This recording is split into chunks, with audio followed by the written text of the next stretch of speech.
আজকের দিনটি আমার কাছে অনেকটা বিশেষ একটা দিন। কারণ কি, আজকের দিনটিতেই আমার সোনাকে পৃথিবীতে সুস্থ এবং স্বাভাবিকভাবে ভগবানের ইচ্ছে আনতে পেরেছি। আমার সোনার সঙ্গে কাটানো সেই বিশেষ দিন, মুহূর্ত যেটাই বলুন, কেমন দেখতে দেখতে একটা বছর অতিক্রম করে ফেললাম। আমি আমার জীবনের যে কোনো বিশেষ দিনের মুহূর্তগুলোই প্রথমেই ভগবানের দর্শন আরাধনা করেই দিনটা শুরু করার চেষ্টা করি।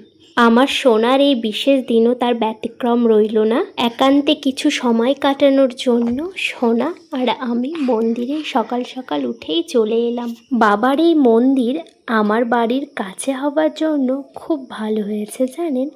অনেকটা সময় ধরে বাবার কাছে এসে সময় কাটাতে পারি। আমার সোনার এই বিশেষ দিনে আপনারা সকলে আমার সোনাকে অনেক আশীর্বাদ দেবেন, অনেক ভালোবাসা দেবেন। আপনারা সকলে সুস্থ থাকবেন, ভালো থাকবেন। দেখা হবে নতুন কোনো এক দিনের সঙ্গে, নতুন এক ভিডিও নিয়ে।